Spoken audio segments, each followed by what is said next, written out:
जय हिंद। अभिज्ञान online classes Lucknow में आप सभी का स्वागत है। इस वीडियो में मैं आप लोगों को ऊष्मा बजट या हीट बजट के विषय में जानकारी दूंगा। तो इस वीडियो के जो मुख्य आयाम हैं वह है ऊष्मा बजट क्या है या ऊष्मा बजट का अर्थ, दूसरा है ऊष्मा बजट का लेखा जोखा और तीसरा है ऊष्मा बजट को प्रभावित करने वाले कारक। तो आइए देखते हैं कि ऊष्मा बजट क्या होता है। सामान्यतः बजट का अभिप्राय आय और व्यय के लेखे जोखे से होता है।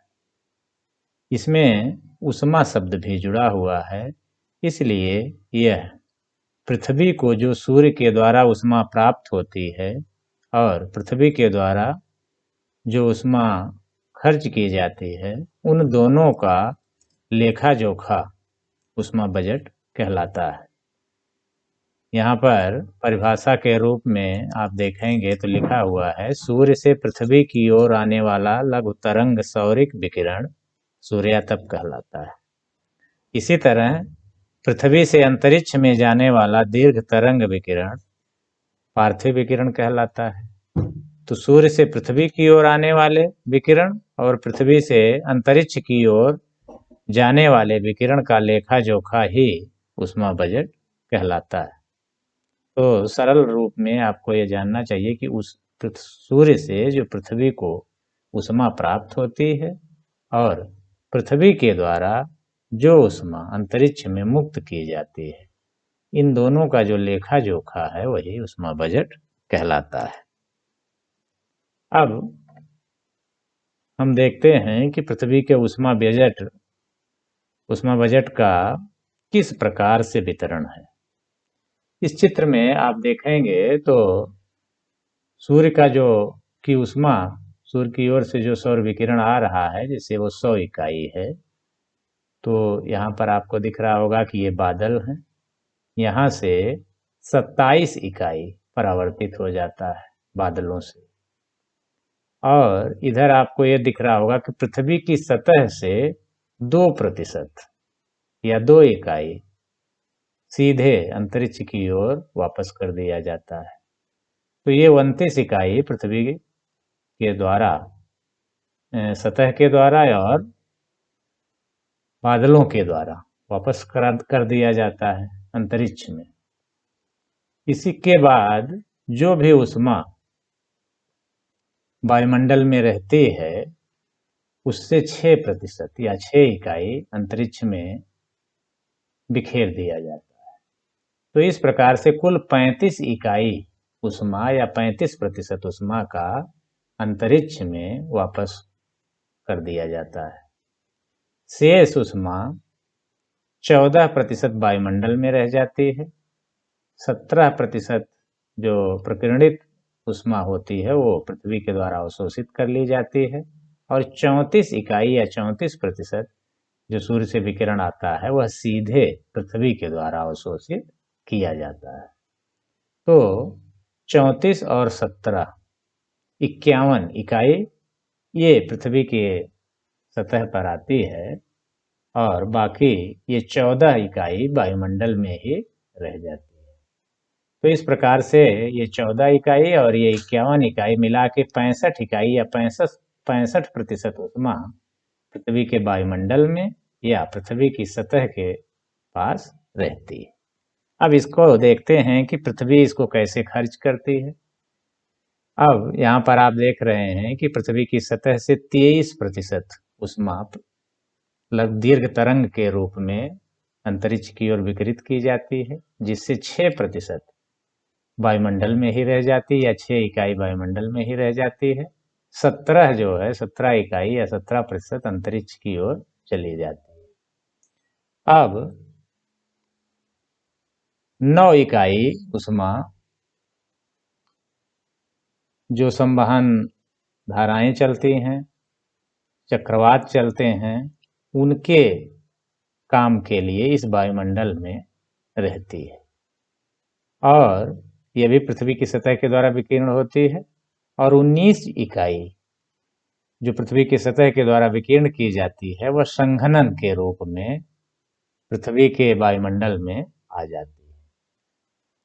तो ये जो वायुमंडल में ऊष्मा है, इसमें से 48 इकाई या 48% वायुमंडल के द्वारा अंतरिक्ष की ओर विकिरण किया जाता है। तो 48 इकाई या 48% सीधे वायुमंडल के द्वारा और 17 इकाई या 17% सीधे पृथ्वी की सतह के द्वारा अंतरिक्ष में विकिरित की जाती हैं। तो इस प्रकार से 17 और 48 मिला के 65% जो ऊष्मा इधर प्राप्त हुई थी, वह दीर्घ तरंग के रूप में अंतरिक्ष में वापस कर दी जाती है।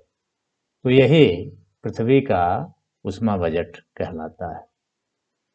यहाँ पर आप एक चीज और समझ लें कि ये लघु तरंग द्वारा सौरिक विकिरण लिखा हुआ है। जो सूर्य से ऊष्मा आती है उसको लघु तरंग सौरिक विकिरण कहते हैं, और इधर जो पृथ्वी से ऊष्मा का विकिरणन हो रहा है, परावर्तन हो रहा है, वो दीर्घ तरंग द्वारा पृथ्वी का विकिरण या पार्थिव विकिरण इसको कहते हैं। तो विज्ञान के नियम के अनुसार जो सतह जितनी ही अधिक गर्म होती है, उससे विकिरित होने वाली जो तरंगे हैं उतनी ही लघु होती है। पृथ्वी चूंकि कम गर्म होती है, इसलिए इससे दीर्घ तरंग के द्वारा विकिरण होता है। अब इस वीडियो का जो आखिरी चरण है वह है ऊष्मा बजट को प्रभावित करने वाले कारक। ये हमारी जो पृथ्वी का ऊष्मा बजट है, यह प्रभावित भी हो रहा है वर्तमान भौतिक विकास के चलते। तो जो इसके बजट को प्रभावित करने वाले कारक हैं वो है ग्लोबल वार्मिंग। कहा जाता है कि धरती का औसत तापमान 15 डिग्री सेंटीग्रेड है, लेकिन वायुमंडल में CFC क्लोरीन, फ्लोरीन और कार्बन डाइऑक्साइड गैसों की सांद्रता बढ़ने के कारण यहाँ का जो औसत तापमान है वह धीरे धीरे बढ़ रहा है। इसी को ग्लोबल वार्मिंग कहा जाता है। और जब यहाँ का धरती का तापमान बढ़ेगा तो निश्चय ही जो सूर्य से विकिरण आ रहा है और जो पृथ्वी के पास पहले से ही ऊष्मा विद्यमान होगी, तो उसके कारण यहाँ का तापमान अधिक बढ़ जाएगा और ऊष्मा बजट जो सामान्य अभी आपको बताया गया वो प्रभावित हो जाएगा। दूसरा है पर्यावरण प्रदूषण। यह भी ग्लोबल वार्मिंग से ही रिलेटेड टॉपिक है कि जब पर्यावरण प्रदूषण होता है तो इसमें वायुमंडल में कार्बन डाइऑक्साइड की सांद्रता बढ़ती है और इसके कारण सूर्य से जो विकिरण आता है पृथ्वी की ओर वो आ तो जाता है, लेकिन यहाँ से वापस नहीं जा पाता, या जितना जाना चाहिए उतना नहीं जाता है, बल्कि यह धरती के वायुमंडल में ही रह जाता है। और इसके कारण से ग्लोबल वार्मिंग होती है और इसी की वजह से ऊष्मा बजट जो है पृथ्वी का वो प्रभावित होता है। तीसरा है नगरों का विस्तार। नगरों के विस्तार के कारण पेड़ पौधों का या वनों का क्षेत्रफल कम हो रहा है। इसकी वजह से ऊष्मा बजट प्रभावित हो रहा है।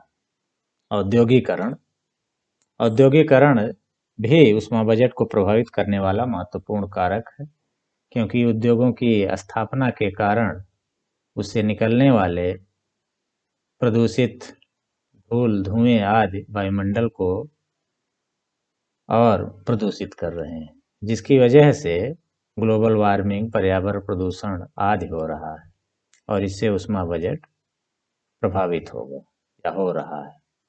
वन क्षेत्र में कमी, धीरे धीरे वन क्षेत्र में कमी आ रही है क्योंकि जनसंख्या बढ़ रही है और जनसंख्या बढ़ने के कारण नगर, गांव आदि के क्षेत्रफल में विस्तार हो रहा है। इसकी वजह से जो पारिस्थितिक संतुलन है वह धीरे धीरे असंतुलित हो रहा है, तो इसके कारण भी ऊष्मा बजट प्रभावित हो रहा है। तो इस वीडियो में हमने बताया कि ऊष्मा बजट क्या है, यह है इसका लेखा जोखा क्या है और इसको कौन कौन से कारक प्रभावित कर रहे हैं।